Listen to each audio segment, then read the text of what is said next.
These are the most disturbing punishments in each religion. Hand amputation. Islam. You're a market boy in the 9th century Muslim city. 3 days into a job that pays you almost nothing and feeds you even less. You've been drinking water all morning just to keep your stomach from growling. So when a customer sets her bag on a stool and gets distracted, you slip her wallet into your pocket, buy yourself a real meal, and get about halfway through it before your boss and 2 of her friends walk in. The case goes before the religious authorities, and after a 3-day trial, they decide your fate. In Islam, the most recognized punishment for theft is cutting off your right hand. So they lay your arm across a wooden block, and a scary-looking man chops the hand off at the wrist in a single stroke. They then seal the stump with boiling oil or a heated iron to make sure you don't bleed to death. After that, you get to spend the rest of your life relearning how to do everything one-handed, which is particularly inconvenient because you've spent your entire life being told that the left hand is unclean for eating and should be reserved strictly for bathroom duties. The whole thing traces back to the Quran, specifically Surah Al-Ma'idah, verse 38, which calls for cutting off a thief's hand as both a punishment for their crimes and a warning to everyone else. It's a short verse and a fairly direct one, but things get a lot more complicated once real people start showing up in court. Before anyone loses a hand, an entire checklist has to be ticked off. The stolen item had to come from somewhere secured, since anything left out in the open unattended could very well be a free sample. The thief had to be a sane adult. The item had to be worth something real, specifically more than 3 Islamic dirhams, or a quarter of a dinar, roughly the value of a small piece of gold. There could be no confusion about who owned it. The owner had to personally come forward and demand justice, and there had to be either 2 reliable witnesses or a confession. Even with all of that, a few situations got you off completely. Steal during a famine and it didn't count, because the law accepted that starving people make desperate decisions. Steal from your father or a business you partly owned, and that didn't count either. And in one of the more unexpectedly generous rulings, helping yourself to fruit straight off someone's tree was also allowed, as long as you ate it there and didn't carry any off. How closely any of these rules and conditions were followed is another matter entirely, and it changed depending on the century and the courtroom. In modern Iran, for example, human rights groups have recorded more than 200 amputations since 1979, some of them carried out with machines built specifically for the job. Saudi Arabia, Yemen, Mauritania, and the Maldives all still keep the punishment on their books too, although enforcement varies wildly.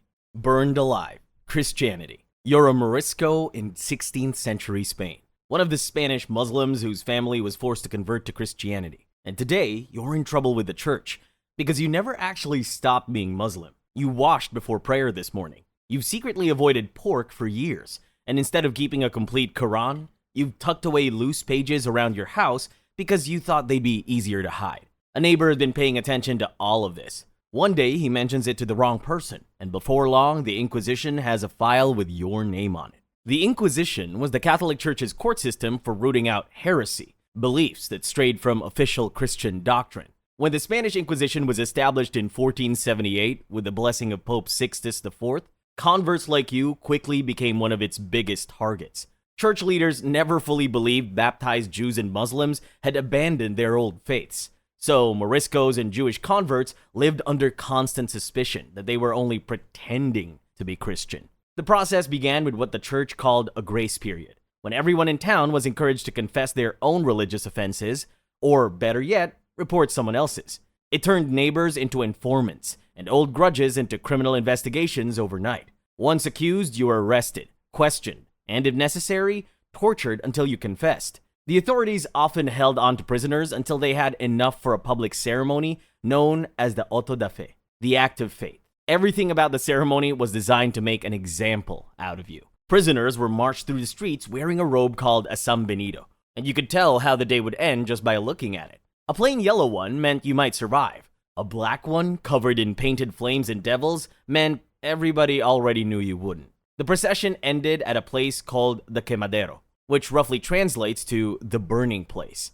If the tribunal has already decided you were going to die, repentance determined how. Admit you were wrong, and the church offered mercy, if you can call it that, by strangling you with a garrote before burning your body. Refuse to recant or openly stand by your faith, and they burned you alive instead. The most defiant prisoners were often gagged on the walk to the stake, so they couldn't pray, preach, or shout anything the crowd wasn't supposed to hear once the flames started climbing. The Spanish Inquisition survived for more than 350 years before it was finally abolished in 1834.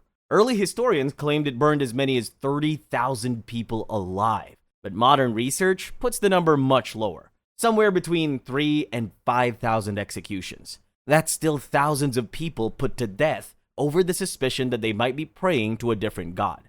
Castration, Hinduism. You're a young laborer in 4th century India sleeping with a married woman from a higher social class. In your world, that's about as dangerous as robbing a bank with your name sewn into the mask, but you don't care. When you get caught, you don't go to trial. Instead, the authorities tie you naked to a wooden table and lay out a set of tools beside you.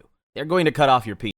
The rules came from a body of Sanskrit texts called the Dharma Shastras. The oldest of them, the Dharma Sutras, are said to have been written somewhere between 600 and 200 BC, and later works, like the Manusmriti, came together over the following few centuries. These books covered pretty much everything people thought mattered: what you ate, who inherited property, marriage, daily behavior, religion, and apparently, exactly who you were allowed to sleep with and what happened if you strayed from that. For certain offenses, especially adultery and forced intimacy, castration was one of the recognized punishments, but the exact outcome depended heavily on the social status of the offender. Traditional Hindu society was divided into 4 broad groups, called Varnas. Brahmins sat at the top as priests and scholars. Kshatriyas handled ruling and fighting.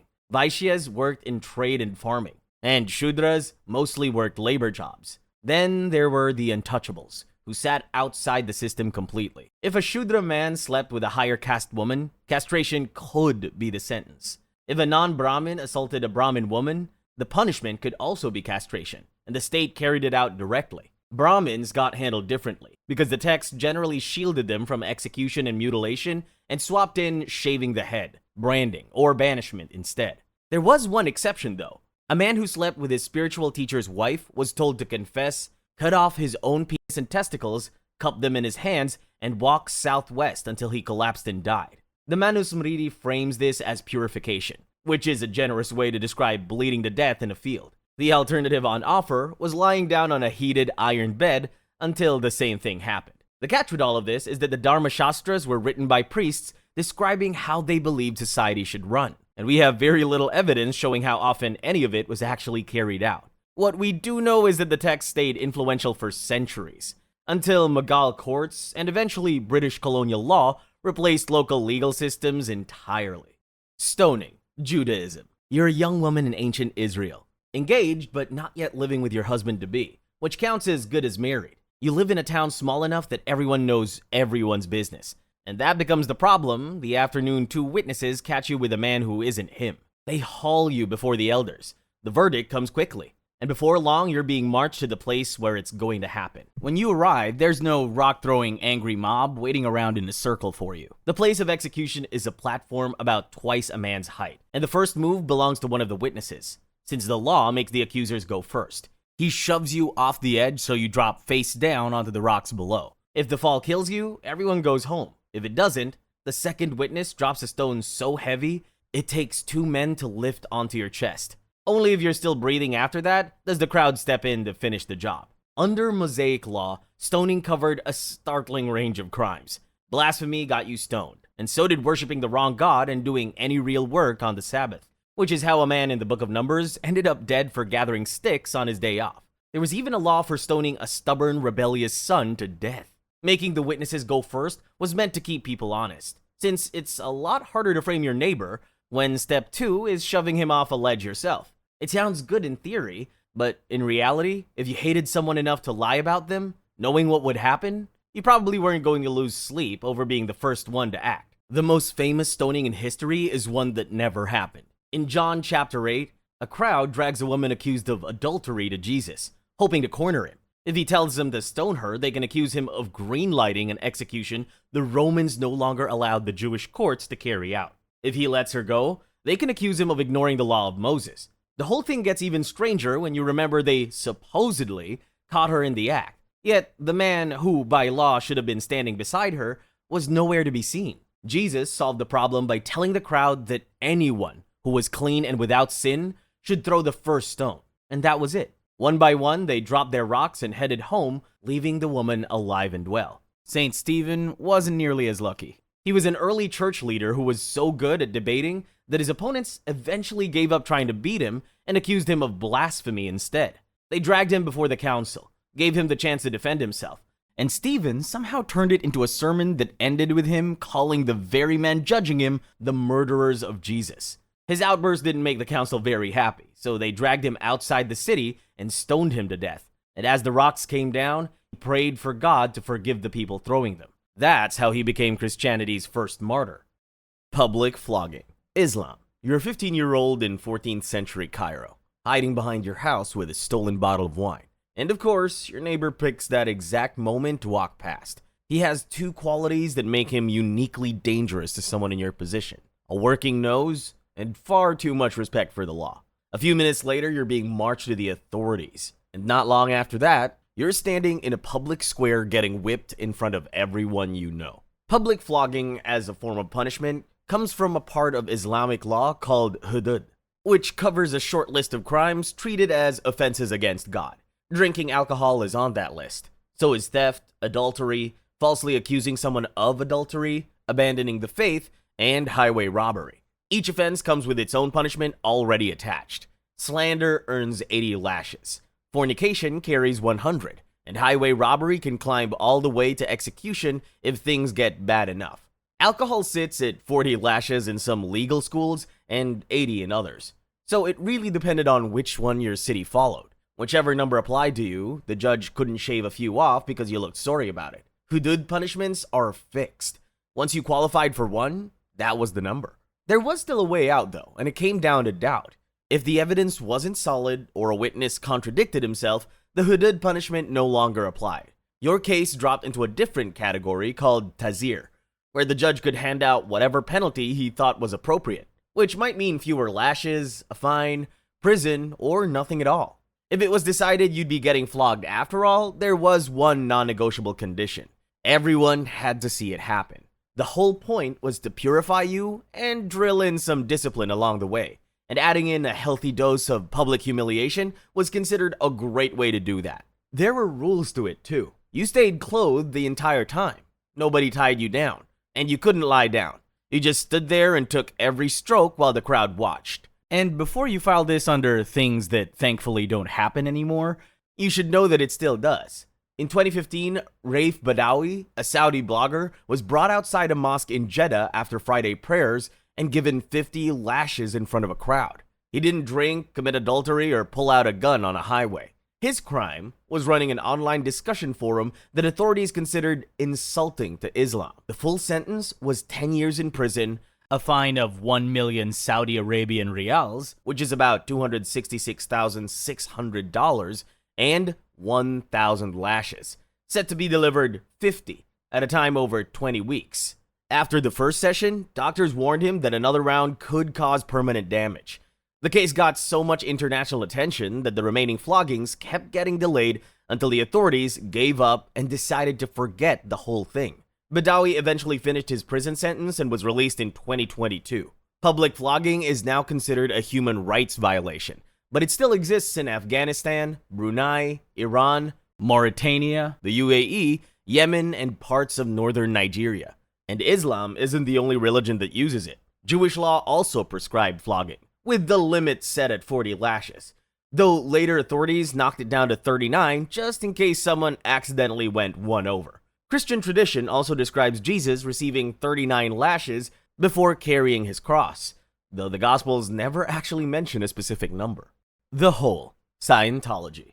It's 2004, and you're a senior official in the Church of Scientology. David Miscavige, the church's leader, has one of your fellow executives locked inside a facility on church grounds called The Whole. The treatment he receives in there eventually breaks him, and before long he's confessing to things that never happened, naming innocent people as his accomplices, and your name ends up on the list.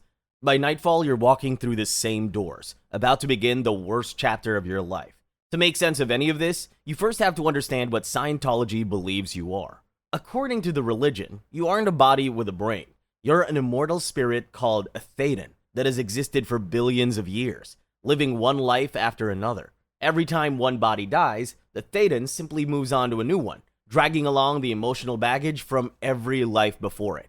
Scientology promises it can help you get rid of all that baggage. It sounds like a good deal, right up until the day the therapy ends and the punishment starts. The hole sits inside Gold Base, a 500-acre compound in the California desert that houses the church's senior members and management, ringed with razor wire and motion sensors that face inward. Within that compound sits a cluster of double-wide trailers that became a prison for anyone who fell out of favor. It started the same year you got sent there, when Miscavige gathered around 50 of his top executives, locked them in a room, and kicked off a disciplinary nightmare that would stretch on for years. The bar for getting thrown in is almost impressively low. Question Miscavige, say something he dislikes, or make a facial expression he finds insolent, and that's more than enough. Once inside, the conditions are what you could call hell on earth. Former members described the trailer as filthy and crawling with ants. There were no beds or sleeping bags, so the floor became your mattress unless you managed to claim a desk first. Then there was the heat. When summer temperatures in the California desert climbed past 100 degrees, Miscavige allegedly had the air conditioning shut off, so the trailers turned into ovens. Food showed up 3 times a day, but former members describe it as barely edible slop. The only break came each morning, when everyone was marched outside to shower before being sent straight back in. The days themselves were built around psychological abuse. Prisoners spent hours in marathon confession sessions where they were screamed at until they admitted to things they'd never done or accused the people standing next to them just to make the shouting stop. Former executive Debbie Cook later testified that she was forced to stand inside a trash can for 12 hours while people yelled insults, poured water over her head, and demanded confessions. Some people stayed in the hole for weeks. Others spent years there. They were only allowed out to attend official Scientology events before being marched straight back inside again. The hole stayed out of the public eye until 2009, when former members finally started talking to reporters and the FBI about their experiences. The Church of Scientology says none of it ever happened. According to the church, the hole doesn't exist. Nobody was ever kept there against their will, and the whole thing has basically been made up. It does, however, admit to running an internal disciplinary program, but says everyone who took part did so voluntarily. Buried alive. Ancient Roman religion. You're a Vestal virgin in ancient Rome, one of a handful of priestesses chosen to serve Vesta, the goddess of the hearth, home, and family. You were handed over to the priesthood as a little girl, sworn to 30 years of chastity, and told that the sacred flame you tend is basically holding the whole empire together. The arrangement works out fine for years. Then you fall in love, someone finds out, you go to trial and get sentenced to death. Now you're standing beside a hole in the ground that the government dug specifically for you. The problem is that Rome cannot spill your blood. A Vestal's body is considered sacred, so swords, ropes, and ordinary executions are off the table. But they also can't let you live because breaking your vow is believed to have endangered Rome's relationship with the gods. So the priests, led by the Pontifex Maximus, Rome's highest priest and the man in charge of the Vestals, come up with what has to be one of history's most creative legal loopholes. First, they strip you of your priestly robes, whip you, and dress you like a corpse. Then, they gag you and load you into a covered litter, a curtained bed, carried on the shoulders of servants, with the curtains tied shut so nobody can see or hear you. From there, you're paraded through the Forum, the huge public square at the heart of Rome, in a full funeral procession, while your own weeping family follows behind. The procession ends just inside the city walls at a place called Campus Sceleratus, the Field of Wickedness, where a small underground room is waiting. Inside that room, they've left you a couch, a lit lamp, and a little food, water, milk, and oil. To make a theological point, the Romans believed that if they gave you supplies and you walked into the chamber yourself, then technically, they hadn't killed you, and the gods couldn't blame them for whatever happened next. The Pontifex Maximus says a prayer. Everyone steps back, and you climb down the ladder. They pull it up, fill the pit with dirt, flatten the ground, and head home. Your lover doesn't get the same ceremony, by the way. He's not considered sacred, so he gets to skip the theatrics and goes straight to being flogged to death. Considering how horrific this sounds, you'll be happy to know that it almost never happened. Across more than 1,000 years of Vestal history, Only about 10 women are said to have received this punishment. Most of those cases appeared when Rome was losing wars, suffering plagues, or generally having a terrible time. Funny how divine justice always seemed to become more urgent whenever the empire needed someone to blame. Some vessels were accused of nothing more than dressing too elegantly or acting a little too confidently, and in some cases, a single slave's testimony was enough to bury a woman alive. The best known case is Cornelia, a vestal buried alive under Emperor Domitian near the end of the 1st century. Domitian had a reputation for being paranoid, even by Roman emperor standards, and many historians think reviving this punishment helped him look like the defender of traditional Roman morals. Cornelia went to her death, insisting she was innocent, and plenty of Romans believed her. Unfortunately, there was nothing anyone could do to save her. Molten metal in the ears. Hinduism.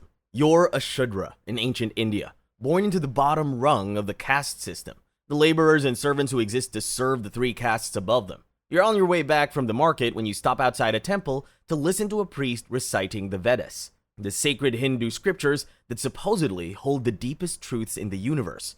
You figure one quick listen couldn't hurt, but you're wrong. A priest spots you lingering, and by the next morning you're kneeling in the king's courtyard with your arms bound behind you while a man heats a pot of lead over a fire. The rules that landed you in this dangerous position came from a body of ancient legal texts called the Dharmashastras, which laid out how people were supposed to live and were very specific about which punishment fit which crime. The problem was that the system wasn't exactly fair.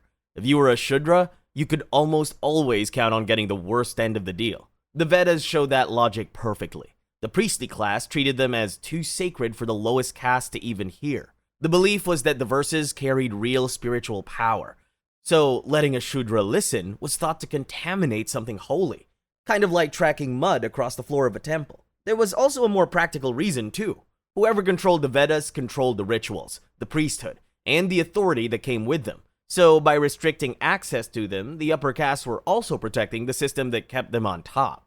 Since the scriptures were passed down by word of mouth, the law had to stop Shudras from listening in.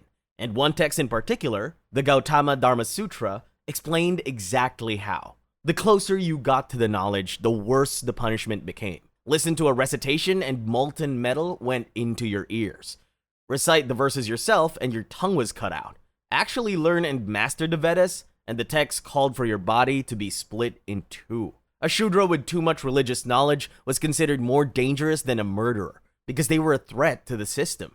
That same idea showed up everywhere else too, even in theft. A regular thief lost the hand he stole with, on the fairly straightforward theory that stealing gets a lot harder with one hand. But steal gold from a Brahmin, the highest caste, and things escalated. You had to walk up to the king yourself, confess what you'd done, and let him hit you with a club. If you survived, you walked away. If you didn't, the case was closed either way. The law insisted this was some kind of spiritual purification ritual, which is one way to describe being beaten with a club by the king.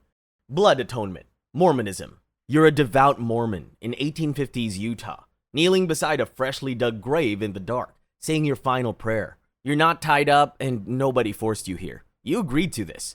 The men standing over you are your own church brethren. They're holding a knife.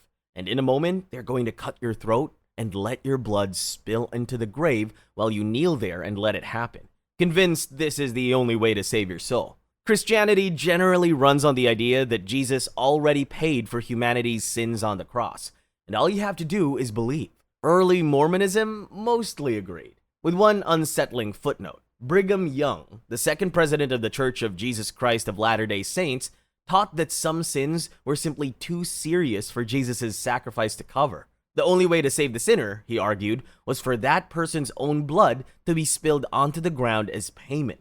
The doctrine became known as blood atonement, and Young presented it as an act of mercy. In his view, it was kinder to kill someone now than to let them carry an unforgivable sin into eternity. The list of sins that supposedly required it was long and, frankly, all over the place. Apostasy, which means abandoning your faith, was on there, along with murder, theft, adultery, fornication, and, wait for it, adult activity between a white person and a black person. The method for carrying out the act stayed the same no matter what the sin was. The sinner's blood had to physically reach the earth, so the throat was cut from ear to ear. The best known cases involved a Danish convert named Rasmus Andersen. After he and his stepdaughter confessed to having an affair, they expected church leaders would simply let them marry. Instead, they were both rebaptized, and Andersen was warned that if he ever slept with her again, he would forfeit his life. Before long, another accusation surfaced, and the bishop's council decided to go through with their threat.